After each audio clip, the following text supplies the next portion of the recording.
Oh, yeah. You're looking for capitals?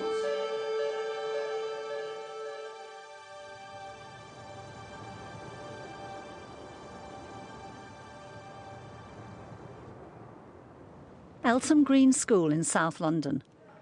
John Bailey is investigating how this school can reverse the decline of bright but unmotivated girls who are starting their GCSEs. He's already met some of the girls who teachers find challenging and undermining. And he's seen how some staff have adopted what appear to be defensive tactics, such as being overly cool and avoiding confrontation. Come on, put it in there. Where's your book? Can you get your book out, Jess? You took it home. But today, he's about to meet a teacher who seems to have cracked the girl thing. I'll just give these out to you. Hannah Johns has been teaching for 3 years. She came to Eltham Green as a Teach First recruit and is now head of RE and psychology.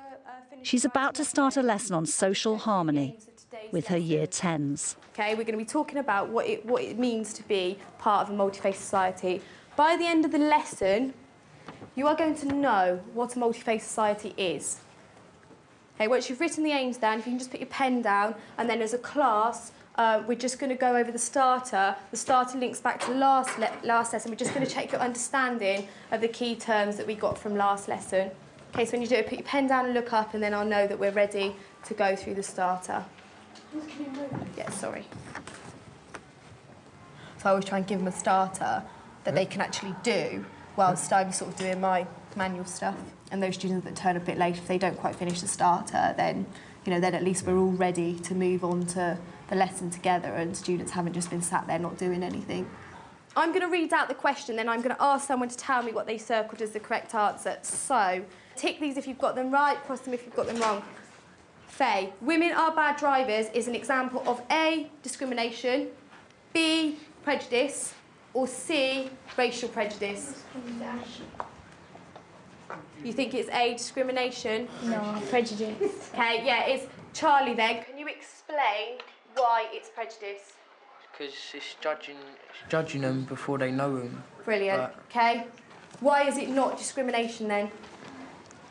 You're right. Because they're not taking it further as, like, telling them this thingy in it. They're not taking action about it. Brilliant, Jess, say that again. They're not taking action about it. Fantastic, yeah, because discrimination is acting on your prejudice. Well done, okay? Jess actually got moved into my class about 4 weeks ago because she wasn't getting on with her other teachers, so they said, can you have her? And then as Jess rightly said, discrimination is when you act on your prejudice. Well done. And finally then, this is one we haven't done, but let's see if you know it. Billy, different ethnic groups living together peacefully is A, racial harmony, B, racial prejudice, or C, racism?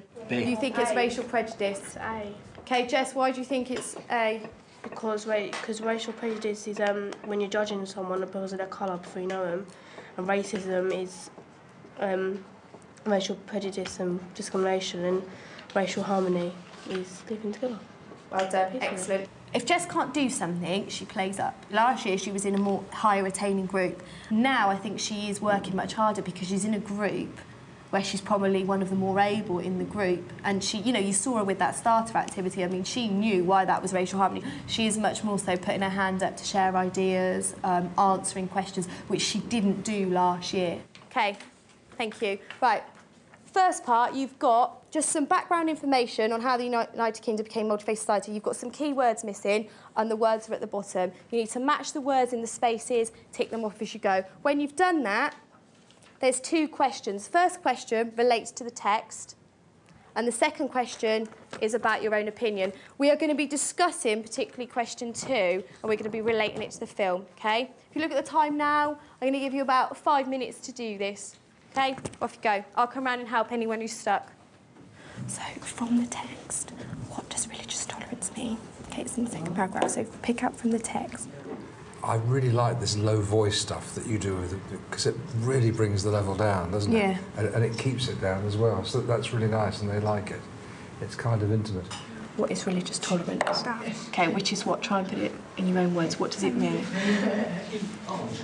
People from different ethnic backgrounds able to live in their own, able to live in a country without discrimination. Brilliant.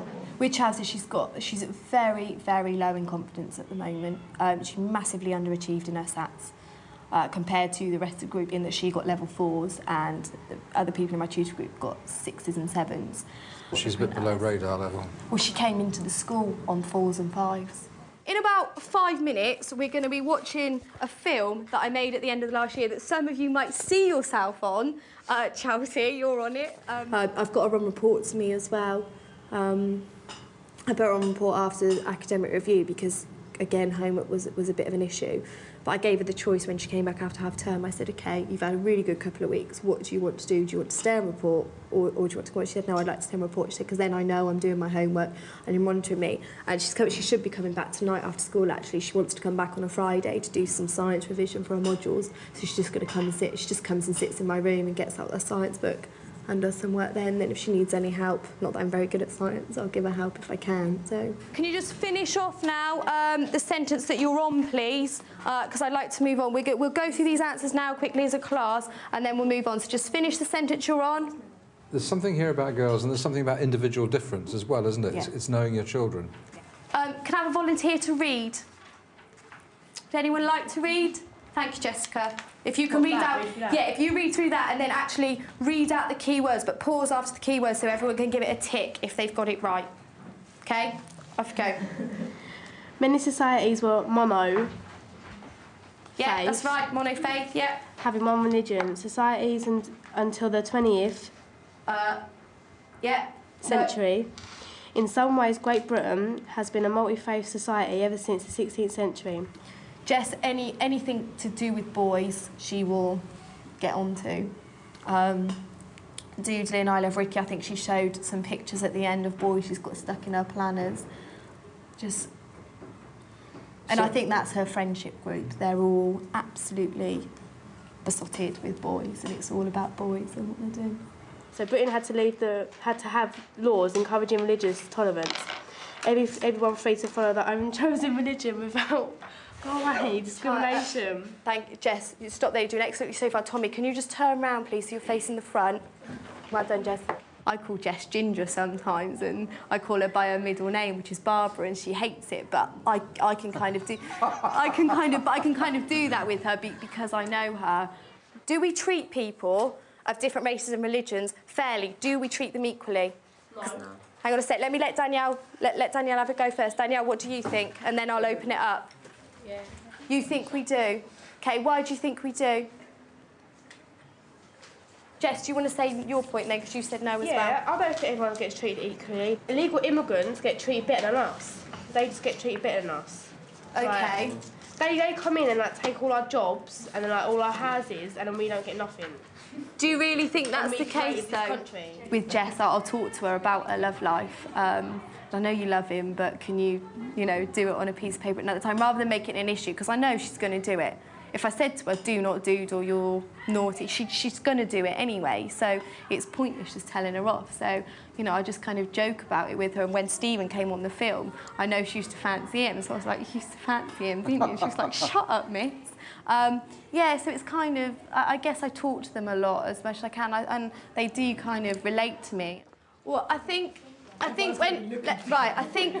Jess, what you're doing, you're perfectly entitled to your opinion, but what you're doing is you're stereotyping all immigrants is the same thing. Now, there's people in this country that have lived here their whole lives, and they don't, let me finish, because I'm letting you talk, let me finish. They get benefits, they don't pay for the house, they get the government to pay for everything for them. And they've been born in this country, they haven't come into this country, so they're actually no different to immigrants. So, I take your point in what you're saying, that you feel immigrants taking a job, but you've got to be careful that in what you say, you're not stereotyping everyone as being the same thing. Foreigners or the immigrants, whatever you want to call them.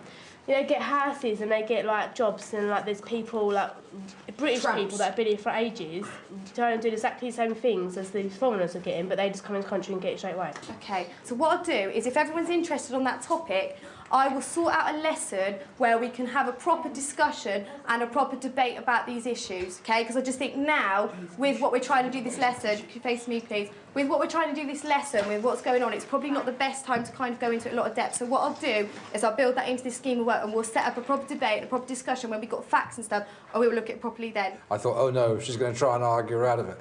But then you listened to what she had to say and then said, let's have a fact-based lesson about it in future. Genius. I thought you were free in one bound of that. Tommy, can I just remind you, you're on report. At the moment, you're on an S. If I have to tell you again, it will be an X, OK?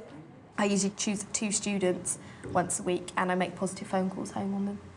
And I do that with every class. Particularly, I find, like, in Year 8 and Year 9, I only see students once a week, and it has a massive impact. They come in and say, who are you going to call home? And I say, well, we've got everything to play for. And then I always tell them at the end of the lesson who I'm going to make the positive phone calls home to. Because you can hear parents' voices when you ring up and I say, oh, hi, it's Miss Johnson, and they go, hello. And you can hear the nervousness in their voice. And then when you tell them, they're like, oh, thank you so much. Isn't that nice of you? And I go, I mean, equally, I will call home if kids aren't cutting it, but I just think, you know, parental, particularly with RE, because it is a stigmatised subject as well, to kind of call home and be positive and say they're doing really well. I also give letters as well every half term. I've got like positive letters for the person who's achieved highest on their assessment, the most improved person, and then 2 people that have worked really hard that half term. But I only do it at the end of a half term because I want it to be a big thing that these letters only go out once a half term, and I give them to the students to take home. Where did you learn that? I made it up. Just I thought it'd be nice for them to do. So. Though the girls respond well to Hannah, she has a problem with one of the boys. Tommy, come on. That boy is the bane of my life. He's not that bad. Put that away. Tommy, put it away. Okay, do that. Okay, you're filling in the keywords. He may be the bane of your life, but if I may say so, you deal with him in a textbook fashion because you've really got that idea of focusing on the target behaviour. Yeah. You don't go and tell him to shut up, you tell him what it is he's meant to do. The group will be working, even in silence, and Tommy will shout out dickhead or something across the room, and then it's kind of like, you know, you have to sort of deal with it for the sake of the rest of the group. Yes. Also, for the sake of the rest of the group, keeping them working how they are working as well, you know, rather than thinking, you know, saying this is acceptable. She just filmed him, and then I was going like that. Hey, everyone looking and listen then. Jess, this way, please. If anyone has any problems getting the sheets, come see me. Just want to say, you're really excellent this lesson, listening and your contributions are very good. So, second row, off you go, please. Are people in the classroom gay? No. Right, why are you using that word then as cuss? So I was saying it to me. Were they? Yeah. So what, if someone calls you a name, what is the correct thing to do? Call it back. Right, think about it again. What is the correct thing to do? Shouting that out isn't being respectful. It's also distracting and disturbing others. So again, it's going to be an X. Okay? Thanks, miss. At the end of the day, what's the difference between teaching girls and teaching boys?